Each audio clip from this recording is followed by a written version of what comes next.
If you wanted to create another system where people are oppressed, we've done that with the war on drugs. And when you're talking about the war on drugs, I mean, you know, drug courts and even the remedies for the war on drugs tends to perpetuate the stigma and the othering of people.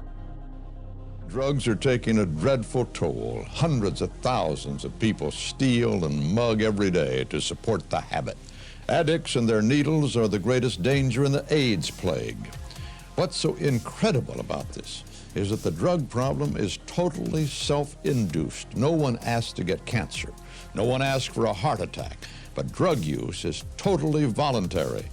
A lot of it may be because of ignorance. I do think that the federal government has been trying hard to work on the language and to work on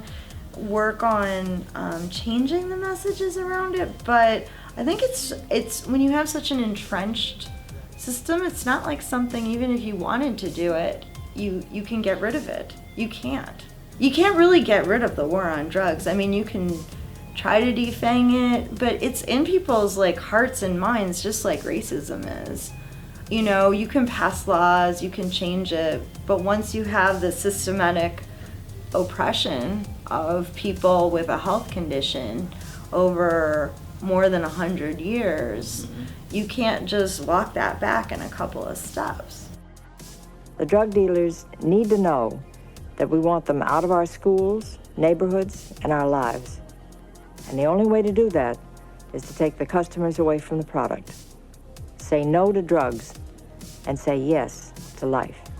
Of course, your local drug pusher may tell you a little something different about these drugs, and who you believe is up to you. But then again, if you go ahead and try them, at least it won't be out of ignorance, just stupidity. And, you know, most people have internalized those feelings. Drugs are the enemy. People who use drugs, people who sell drugs, that's the enemy. The enemy is clear. And I think that drugs become the scapegoat for everything that's sort of wrong with society. And I think it's also heavily has to do with race, you know.